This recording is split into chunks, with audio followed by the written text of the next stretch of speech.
So Frank, we're trying to do like a little review here. Could you? Oh yeah, sorry about that. Gosh, how rude. I know, seriously, right? I know.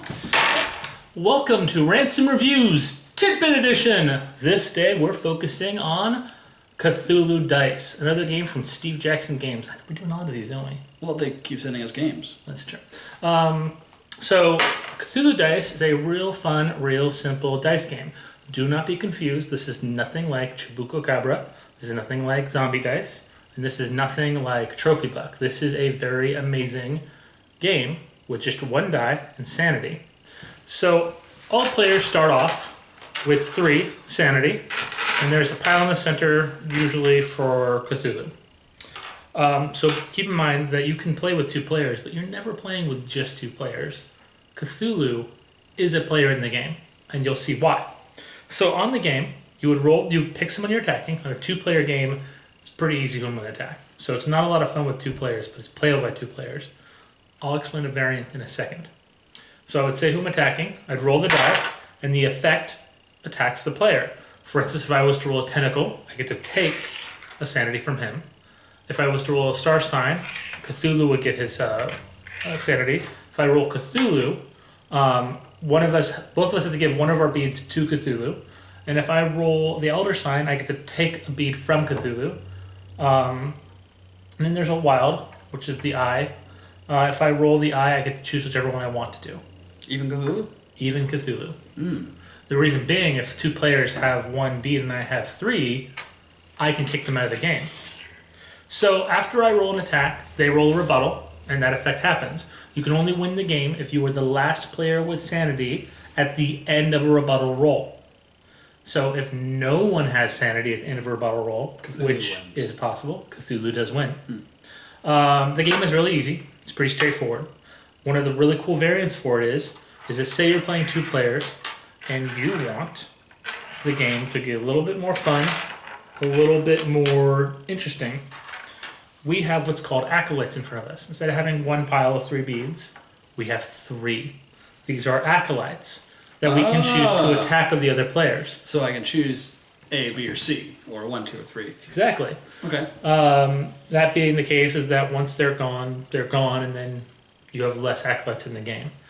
Another cool feature that I like to do is that when you run out of your sanity, you are now insane. You are no longer able to gain sanity back in attacking other players. Any sanity you gain goes to Cthulhu. The only thing that saves you is the Elder Sign, which grants you 1 sanity from Cthulhu. Oh, okay. But I always say that if you're going to go insane well. In my house, when we play the game, when you lose your mind, you must show that you've lost your mind. Your reaction to how you lost your sanity and your gameplay further forward has to be insane. I think it's healthy. Interesting. So the game is a lot of fun.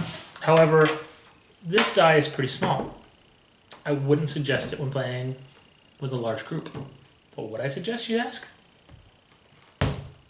This is a foam Munchkin Cthulhu dice, also available by Steve Jackson Games.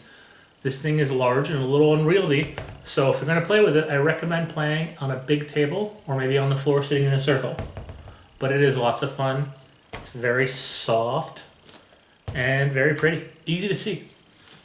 Useful for people who tend to rage in games because they can actually throw it at somebody without hurting them. Rants and Reviews does not actually recommend throwing dice at people. Unless you hate them.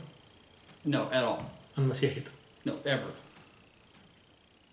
Unless you hate them. Unless you hate them. Yeah. Another cool thing to note is that there is another Munchkin dice. I don't have it here to display for you right now. It's the metal Cthulhu dice. And we call it the Table Killer. I haven't opened mine out of the box because it does dent tables. But they have it made out of like pewter and other metals. It's really cool. So you have a lot of options when picking what kind of Cthulhu game you want, what kind of color Cthulhu dice you want, color beads you want with the dice. There's a lot of options.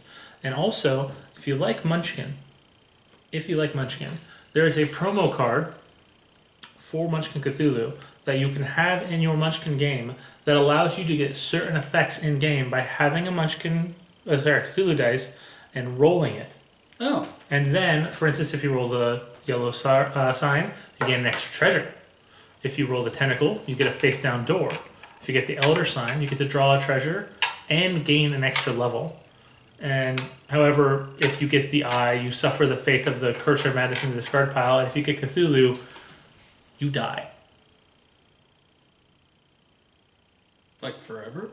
Well, the same way you would die in Munchkin. Like they don't. No one comes out and kills you while you're playing the game. Oh, man, that's pretty rough. So that basically about covers Steve Jackson's Cthulhu dice. Mm-hmm. Did you have anything you want to say? No, I originally, when I first saw this game, I was thinking this does not look like a lot of fun. But then I sat down and played it, and it's fun. For me, it's a really good con filler. Oh yeah. Like when you're waiting for somebody to get out of an event, and you're waiting to play that 6-player game of something, and your 6th player is still playing Puerto Rico, and you're waiting for them. It's a good little filler game. This game is also highly addictive, and one play is not really enough. You're going to want more.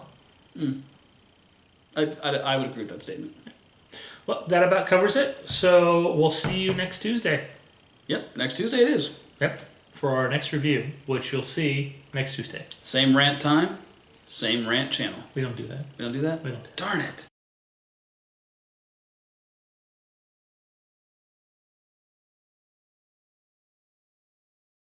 We should keep that. I'm going to keep it on. We're not going to do it from now on. Okay. Right.